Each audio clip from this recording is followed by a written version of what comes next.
Yeah. What'd you make for Pete Townsend, it was a bunch of Telecasters. When I left England, I vowed I'd never make another Fender copy. But at that time, Pete he'd been using Les Pauls, and then he got into the SGs, and then he went to something lighter because his shoulder was hurting. So he was playing, I think he had some Schecter Telecasters, and they would break periodically, or he'd break them. As he tended to do, and my friend was working for Pete at the time. Said, he introduced me to him and said, "Look, can you make him some of these? And just do, instead of ordering stuff from Schecter over here, could I make some here in England?" So basically, what I built was a telly with 2 humbuckers, maple necks on most of them. I think I did 6 or 7 of them for him. So he had, racks of these Telecasters there, and I think he broke one that I know of.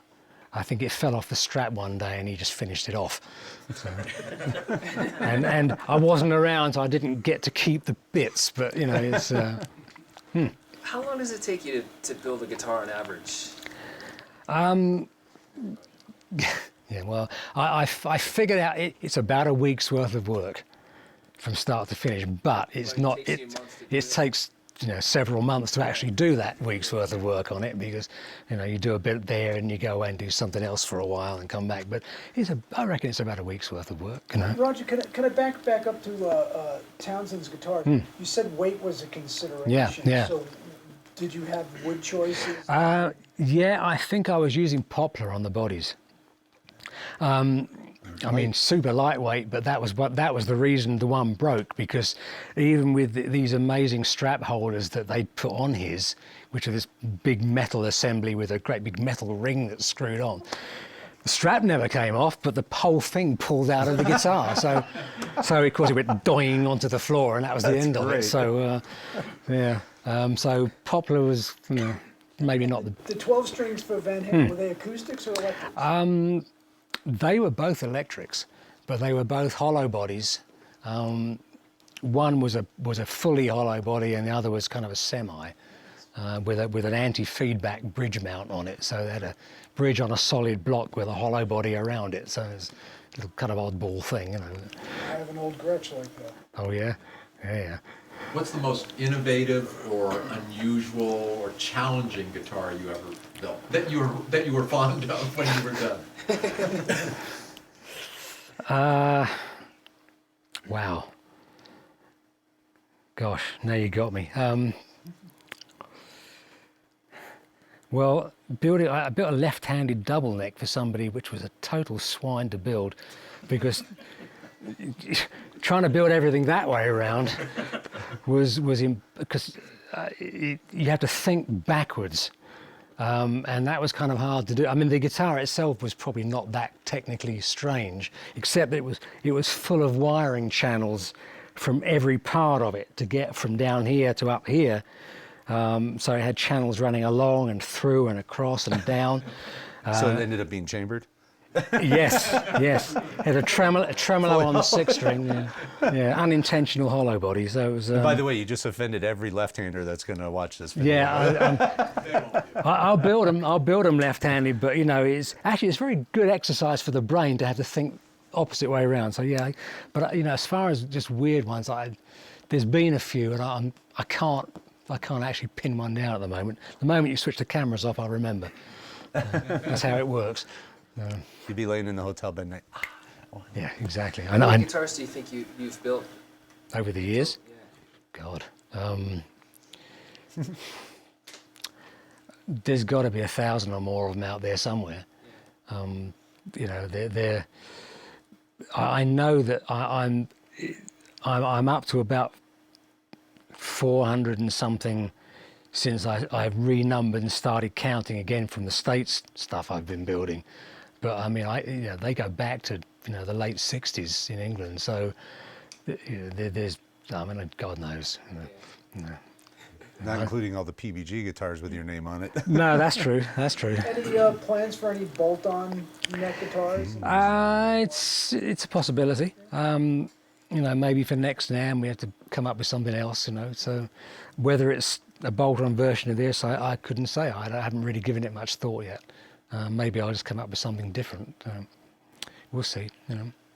But bolt-ons are obviously a good thing. There's a lot to be said for a bolt-on, so you never know. What made you decide to get into building guitars in the first place? Boy, necessity originally. Money? Well, money, yeah. Well, necessity and lack of money. I played from when I was a very small kid, and one would buy just whatever one could afford to buy as far as guitars were concerned. But I always wanted an SG.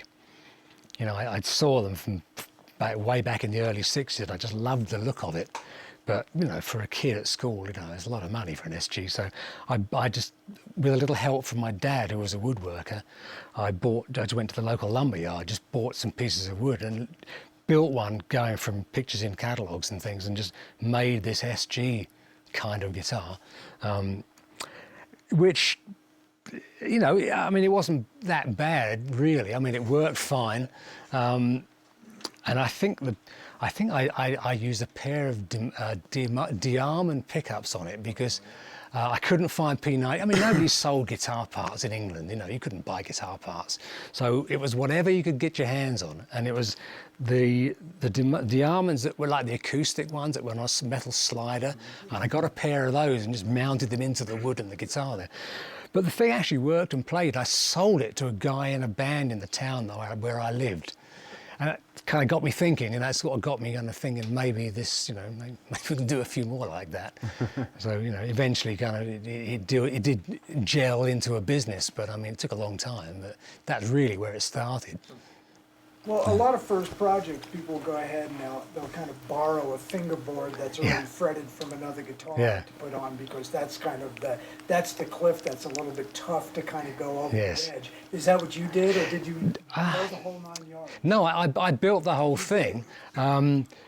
I can't remember how the hell we figured out the fingerboard, because there were no books, there was nothing. I think what my dad and I did, we just sat down. I had a guitar of some sort there because I had an acoustic or whatever it was, and we probably just sat and measured it, and just cut the saw cuts in the rosewood and you whack the frets in there. So it was real trial and error stuff, but. But hey, like I say, it did work. So, it probably wasn't terribly accurate, but it did work. So. And no training. You just bought some lumber, decided you're just going to build a guitar. There was no training. I hate you. Yeah, there was nothing. There were. Anymore. I think there were 2 or 3 builders in England at the time, and at one point, somewhere in the mid '70s, I think, I phoned up Tony Zumaitis. Because I was trying to get my foot in the door a bit more because I was still struggling to get going on it, and I rang him up and I said, look, will you take me on as an apprentice? And the guy said, no, I can't do that. I wouldn't have the time to teach you, and besides that, people that come to me to have a guitar built want me to build it.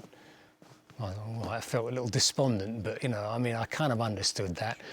And it's strange that like years later I'd get calls from people, young kids, exactly the same, and I'd have to tell them the same thing. I can't take you on. No, it's just that's not how it works. But no, I'm self-taught. So out of necessity, I was self-taught. Now it's different. Now, of course, there's schools and books and. Yeah. Is there something about the guitar building process that you enjoy the most? There's plenty of bits that I don't enjoy. Really? What's your least favorite? My least favorite is sanding. It's hard on the fingers, it's hard on the wrist, it's killed my fingers and my hands. That's why I can't play anymore. I've just, from gripping sanders and stuff, vibrating, I've got arthritis in the knuckles and stuff, so the dexterity's gone as far as playing is concerned. That's the hard part. But what I love is just when you actually put the whole thing together and it works, the first time out. Shaping the neck is something, I like doing that. You know, they always come out, you know, the shape is in my head and it just comes out right, and you put it together and you think, okay, that's the feel. And it's just a buzz still, you know, you put it together, string it up the first time, the neck doesn't bend. and you know, it's just a great feeling, and it's, so yeah, you know, I like it all, you know, really, yeah. Okay. So Jimmy, how long, if somebody placed an order today, how long would it take for somebody to get it? 3 years. No, I'm kidding. 10 to 12 weeks, right in that area.